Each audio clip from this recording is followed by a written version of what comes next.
सर्वात जुना पर्वत मी आणि तुम्ही त्या तरुण तुर्क हिमालयाला सर्वात श्रेष्ठ पर्वत असल्याचा मान देताय का? तो उंच आहे म्हणून? मग मी माझी उंची अपरिमित वाढवतो. हिमालय तर जाऊ दे, चंद्र सूर्य तुमचाही मार्ग मी अवरुद्ध करतो. आणि विंध्य पर्वत त्याची उंची वाढवायला लागला. विंध्याची वाढणारी उंची भूमंडळाचं संतुलन बिघडवायला पुरेशी होती.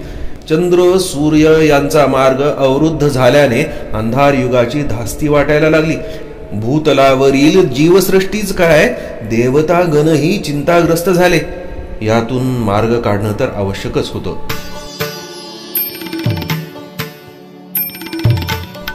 हिमालय हा श्रेष्ठ पर्वत म्हणून सारे मानायचे. सर्वात उंच पर्वत होताच तो. त्यात हिमालयातच कैलास पर्वत आणि इतर देवस्थानं होती. सारे सामान्य जन, ऋषीगण एवढंच काय, देवतागण सुद्धा हिमालयाचं गुणगान करायचे.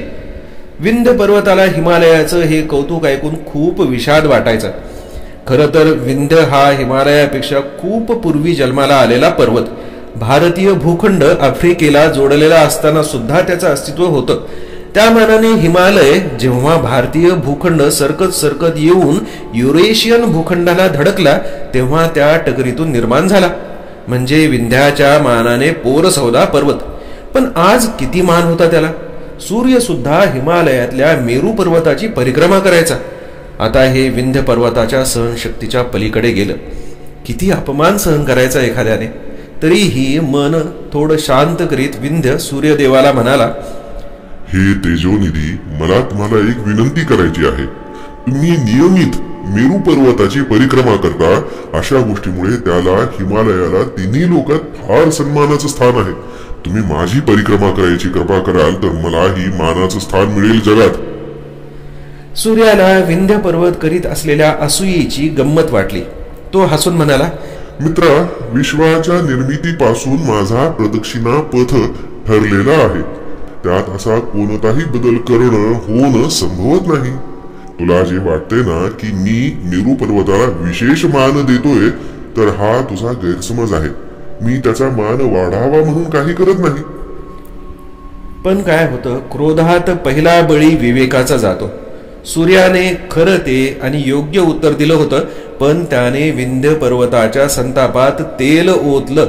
आत्यंतिक संतापाने विंध्य म्हणाला, सर्वात जुना पर्वत मी आणि तुम्ही त्या तरुण तुर्क हिमालयाला सर्वात श्रेष्ठ पर्वत असल्याचा मान देताय का? तो उंच आहे म्हणून? मग मी माझी उंची अपरिमित वाढवतो. हिमालय तर जाऊ द्या, चंद्र सूर्य तुमचाही मार्ग अवरुद्ध करतो. आणि विंध्य पर्वत त्याची उंची वाढवायला लागला. विंध्याची वाढणारी उंची भूमंडळाचं संतुलन बिघडवायला पुरेशी होती. चंद्र सूर्य यांचा मार्ग अवरुद्ध झाल्याने अंधार युगाची तमोयुगाची धास्ती वाटायला लागली. भूतलावरील जीवसृष्टीच काय, देवता गणही चिंताग्रस्त झाले. यातून मार्ग काढणं तर आवश्यकच होतं. सर्व देवतागण विंध्याकडे गेले. त्याला सांगितलं, पर्वतराज, तुम्ही अशी उंची वाढवत राहाल तर भूमंडळाचा समतोल बिघडून जाईल. पृथ्वीवर तमोयुग पसरेल, जीवसृष्टीचा विनाश होईल. असं नका करू. यामुळे सर्वांचाच विनाश अटळ आहे. पण क्रोधात पूर्ण बुडालेला विंध्य म्हणाला, इतर गोष्टींचं मला काही देणं घेणं नाही. होऊ दे प्रलय झाला तर मी माझं वाढणं, माझी उंची वाढवणं थांबवणार नाही. हाही मार्ग खुंटला. आता देवतांना अगस्त्य ऋषी संकटमोचक वाटायचे. वर्गातला एखादा व्रात्य मुलगा ऐकत नसेल तर आपण त्याची तक्रार घेऊन मॉनिटरकडे जातो ना, तसं. तर देवांचं शिष्टमंडळ पोहोचलं अगस्त्यांकडे. अगस्त्यांनी त्यांचं आदरपूर्वक स्वागत केलं. त्यांच्या येण्याचं प्रयोजन विचारलं. देवांनी सारी अडचण सांगितली. अगस्त्य म्हणाले, काही चिंता करू नका, मी यावर नक्कीच उपाय शोधून काढतो. लोपामुद्रेला ते म्हणाले, सखी, असं वाटतंय की आपलं उत्तर देशातलं सध्याचं वास्तव्य संपलं आहे आणि आपल्याला दक्षिण देशात भ्रमण करायचं आहे. त्यायोगे आपण विंध्य पर्वताची अनियंत्रित वाढही थांबवू शकू. लोपामुद्रा सहर्ष तयार झाली. म्हणाली, स्वामी, जगाच्या कल्याणासाठी आवश्यक ते सारं करणं हे आपलं कर्तव्यच आहे. अगस्त्य कुटुंब निघालं दक्षिणेकडे. दक्षिणेत जायचं तर विंध्य पर्वत ओलांडूनच जावं लागणार होतं. महर्षींना येताना पाहून विंध्य पर्वत विनम्रपणे त्यांना सामोरा आला. महर्षी, मी आपली काय सेवा करू शकतो? महर्षी म्हणाले, पर्वतराज, मला दक्षिण प्रदेशात भ्रमण करायचं आहे, संस्कृती विकास करायचा आहे, पण एवढ्या प्रचंड उंचीच्या पर्वताला उल्लंघून जाणं किती अशक्यप्राय आहे. तुम्ही काय करू शकता यासाठी? एवढ्या मोठ्या महर्षींनी आपल्याबद्दल, आपल्या उंचीबद्दल असा कौतुकाचा अभिप्राय देणं विंध्याच्या आतापर्यंतच्या क्रोधाग्नीवर जणू काही शीतल उदकाचं सिंचन होतं. विंध्य अजून विनम्र झाला. तो म्हणाला, महर्षी, आपण निश्चिंत राहा. आपण दक्षिणेतलं आपलं काम करून येईपर्यंत मी असाच ओनवा राहीन. माझी उंची ही वाढू देणार नाही. अशा प्रकारे दक्षिण प्रदेशात बहुधा नाशिकाजवळ अगस्त्य आले. परत उत्तरेत तर जायचं नव्हतंच विंध्य ओलांडून. एकदा जायची वेळ आली तर ते गुजरात, द्वारका या मार्गे गेले, पण विंध्य पर्वत ओलांडला नाही. महाराष्ट्रात नाशिक, नगरमध्ये अकोले येथे अगस्त्य ऋषींचे आश्रम होते. कर्नाटकात बदामीजवळ अगस्त्य तलाव, अगस्त्य लेक नावाची सुरेख सुंदर मोठी पुष्करणी आहे. जाल तर अवश्य भेट द्या. तर विंध्याचलाचं संकट परतल्यानंतर अगस्त्य परत तपाचरणात रममान झाले. तपाचरण म्हणजे फक्त भगवत भक्ती नव्हे. अगस्त्यांचे जे गुण आपण पाहिले याआधी, त्यातून जनकल्याणासाठी काहीतरी करणं हे सुद्धा तपश्चरण झालं नाही का? तर त्यांचं हे सुरू होतं. त्रिलोकाला अस्थिर करण्याचं काम असुरी शक्ती सातत्याने करीतच असतात. किंबहुना तेच त्यांचं जीवन ध्येय असतं आणि प्रत्येक युगात हे चालतच आलेलं आहे. तर त्या काळी असुरांचा एक गण कालकेय नावाचा, त्या कालकेयाने त्रिखंडात उच्छाद मांडला होता. देवगणही त्यामुळे त्रस्त झाले होते. कालकेयांची हिंमत किती वाढली आहे पहा. आपल्या नगरांवरही ते आक्रमण करू लागले आहेत. आता तर एका देवाने आश्चर्य व्यक्त केले, दुसऱ्याने त्याचे कारण सांगितले. नेता बलवान असल्यावर दुर्बलांना सुद्धा हत्तीचं बळ येतं. वृत्र त्यांचं नेतृत्व करीत आहे सध्या, आणि तो फार बलाढ्य असुर आहे. त्यांनी विचार केला, कालकेयाचा विनाश केल्याशिवाय सृष्टी मोकळा श्वास घेऊ शकणार नाही. चला, आपण ब्रह्मदेवाचं मार्गदर्शन घेऊ याबद्दल. देवतांचं वागणंही अशा गोष्टीमध्ये गमतीशीर असतं बरं. म्हणजे काही अडचण आली की लगेच वरिष्ठांकडे धाव घ्यायची, मार्गदर्शन घ्यायचं आणि कार्यवाही करायची. त्याप्रमाणे आत्ताही ते ब्रह्मदेवाकडे पोहोचले. ब्रह्मदेव सर्वज्ञानी, त्यांना देवतांच्या आगमनाचं कारण माहितीच होतं. त्यांनी इंद्राला उपाय सांगितला. इंद्रा, तुला व्रत्राचा वध जर करायचा असेल तर दिव्य शस्त्र लागेल. या शस्त्रासाठी दधीचीची हाडं, अस्थी लागतील. तू त्यांना अस्थी देण्याची विनंती कर. त्या अस्थी घेऊन त्वष्ट्रीकडे जा. तो तुम्हाला त्यापासून अमोघ शस्त्र बनवून देईल. त्याचा प्रयोग कर. तुझा विजय निश्चित आहे. त्याप्रमाणे देवाने केलं. दधीचीच्या अस्थी मिळविल्या. त्यापासून त्वष्ट्रीने इंद्राला विजयी वज्र बनवून दिलं. विजयाच्या आत्मविश्वासाने भारलेल्या देवेंद्राने सैन्यासह कालकेय आणि व्रत्रावर आक्रमण केलं. पण कालकेय पूर्ण तयारीत होते. देवसैन्याने त्यांना बेसावध गाठण्यापूर्वीच त्यांनी आपापल्या गदा सरसावत देवांवर निकराचा हल्ला केला. अचानक मिळालेल्या प्रत्युत्तराने देव गडबडून गेले. त्यांचा गोंधळ उडाला. जीव वाचून सैरावैरा ते पळून गेले. मेंढ्यांमध्ये होतं ना, एक पळाली की बाकी पळायला लागतात. का पळतोय कुणालाच माहिती नसतं. समूहाचं मानसशास्त्र जसं म्हणतात तसं. एकटा इंद्र बिचारा काय करणार. ब्रह्मदेवाने विजयाचा विश्वास दिला होता. अमोघ शस्त्र तयार होतं, पण जय मिळविण्यासाठी लढावं तर लागेलच ना. कार्य केल्याशिवाय फळ कसं भेटणार. देवतांच्या भित्रेपणाबद्दल इंद्राला फार वैषम्य वाटलं. तसाच तो तडक विष्णूकडे गेला मदत मागायला. विष्णूने त्याला आशीर्वाद दिला, तुझ्या वज्रामध्ये मी अजेय शक्ती भरतो. त्यापुढे व्रत्राचा निभाव लागू शकणार नाही.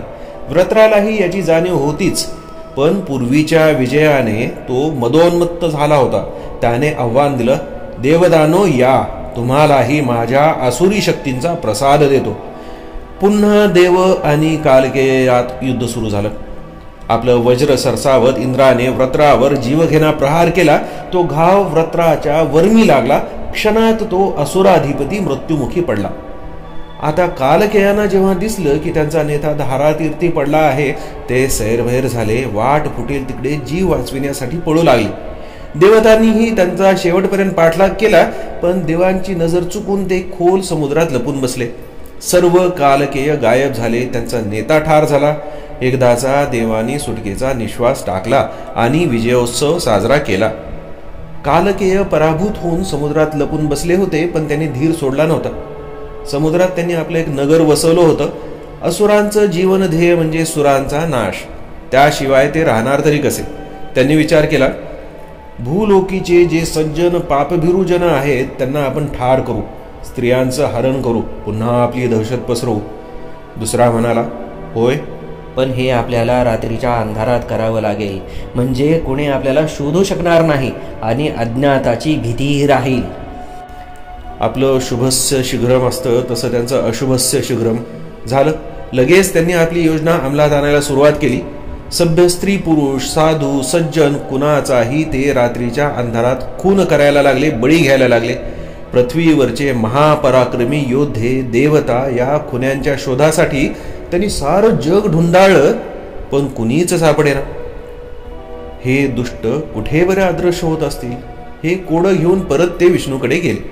विष्णूने हसत विचारलं, आता काय झालं नवीन? देव म्हणाले, देवादिदेवा, भूतलावर सज्जनांचा विनाश चालू आहे. कुणी अज्ञात मायावी शक्ती हे घडवून आणत आहे. आम्ही पूर्ण जग शोधलं, पण त्यांचा काही मागमूस लागला नाही. म्हणून हतबल होऊन आम्ही तुमच्याकडे परत आलेलो आहोत. सज्जनच लोप पावले तर स्वर्गाचं तरी अस्तित्व कसं राहील देवा? विष्णूने इंद्राला विचारलं, तू जेव्हा वृत्राचा वध केला होतास, सारे कालकेय जीव वाचून पळाले होते, खरं आहे ना? त्यांनी जीव वाचविण्यासाठी समुद्राचा आश्रय घेतला होता. या साऱ्या अघटिताच्या मागे तेच आहेत.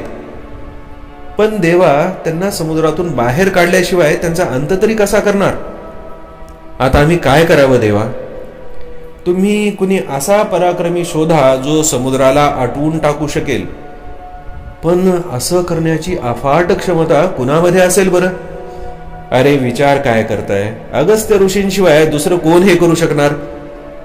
देव तातडीने अगस्त्य ऋषींच्या आश्रमात आले. मुनींची स्तुती करीत ते म्हणाले, महर्षी, तुम्ही वातापिला पचवून टाकलं आहे. विंध्याचलाला पूर्ण जग अंधकारमय करण्यापासून थांबवलं आहे. आम्ही ही फार आशा घेऊन तुमच्याकडे आलेलो आहोत. मी काय करावं अशी तुमची इच्छा आहे? ऋषींनी विचारलं. महर्षी, आपण समुद्र प्राशन करून कोरडा करावा, म्हणजे त्यात आश्रय घेतलेले कालकेय राक्षस बाहेर पडतील आणि आम्हाला त्यांचा नाश करता येईल.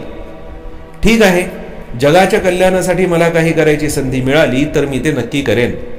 समुद्र किनारी आल्यानंतर अगस्त्यांनी सर्व देवतांना शस्त्रसज्ज व्हायला सांगितलं.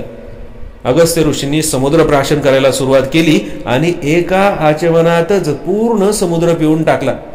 समुद्र तळ उघडा पडला तसे सारे कालकेय बुचकळ्यात पडले. त्यांना काय करावं सुचेना. त्यांची एकच धांदल उडाली. देव शस्त्रसज्ज होतेच. त्यांनी झपाट्याने आक्रमण करून कालकेयांचा समूळ नाश केला. एक भीषण युद्ध संपलं.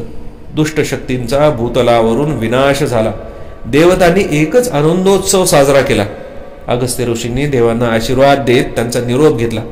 माझं कार्य संपूर्ण झालं. आता मी परत माझ्या तपाचरणाला वाहून घेतो.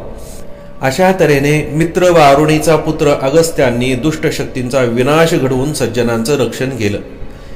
चमत्कृती असणाऱ्या कथा रंजक असतात. व्यक्तिमत्वाचं ते कोंदण असतं. पण खरं व्यक्तिमत्व अगस्त्यांचं कसं होतं? ऐतिहासिक पुरावे व पौराणिक उल्लेखांच्या आधारे आपण ते पुढील भागात पाहूया.